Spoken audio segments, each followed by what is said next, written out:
Pada suatu hari, saya bersenggolan dengan seorang yang tidak saya kenal. Maka saya pun spontan bereaksi, "Oh, maafkan saya." Maka dia pun menjawab juga, "Maafkan saya." Orang itu dan saya berlaku sangat sopan. Maka kami pun berpisah dan saling mengucapkan salam. Subhanallah. Minta maaf, kemudian apa? Assalamualaikum. Akan tetapi ceritanya berbeda begitu saya sampai di rumah. Pada hari itu juga ada salah satu kolega terbaik saya menelpon. Maka dengan bahasa yang sangat lembut dan santun, saya pun ngobrol dengan kolega saya. Ketika saya sedang asyik nelpon, tiba-tiba anak laki-laki saya berdiri diam-diam di belakang saya. Saat itu saya berbalik dan hampir saja saya membuat anak saya jatuh. "Minggir, main sana." "Ganggu saja," teriak saya dengan marah. Dia pun pergi dengan hati yang hancur dan merajuk. Malam itu saya berbaring di tempat tidur. Antara sadar dan tidak, saya mendengar sebuah suara yang berbisik, "Aku akan memberikan gambaran kepadamu bagaimana ketika nyawamu dicabut. Namun sebelumnya, aku akan izinkan engkau untuk melihat lorong waktu sesudah kematianmu. Sewaktu kamu berurusan dengan orang yang tidak engkau kenal, etika kesopanan engkau gunakan.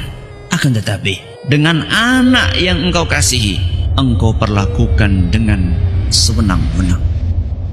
Akan kuberi lihat setelah kematianmu hari ini, bagaimana sikap atasanmu, kolegamu, sahabat dunia mayamu, dan juga engkau akan melihat bagaimana sikap anak dan istrimu ketika engkau tinggalkan."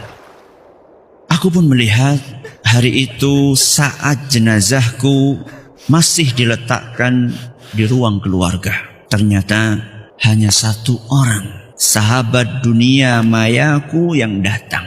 Selebihnya hanya mendoakan lewat grup.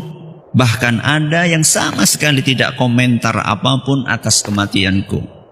Lalu teman-temanku sekantor hampir semuanya datang. Mereka hanya sesaat melihat jenazahku, kemudian mereka asyik foto-foto dan mengobrol. Bahkan ada yang masih sempat asyik untuk membicarakan aibku sambil tersenyum-senyum. Bos yang aku hormati hanya datang sebentar, melihat jenazahku, dalam hitungan menit kemudian dia langsung pergi lagi. Dan kolegaku yang selama ini aku telepon dengan bahasa yang sangat sopan, tidak ada satupun yang aku lihat datang. Aku melihat anak-anakku menangis di pangkuan istriku. Yang paling kecil berusaha menggapai-gapai jenazahku, meminta aku bangun. Namun istriku menghalaunya. Istriku pingsan berkali-kali.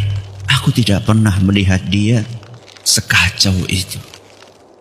Kemudian aku teringat betapa sering aku acuhkan panggilan istriku yang mengajakku untuk mengobrol. Aku selalu sibuk dengan HP-ku, dengan kolega-kolegaku, dengan teman-teman dunia mayaku. Lalu aku lihat anak-anakku.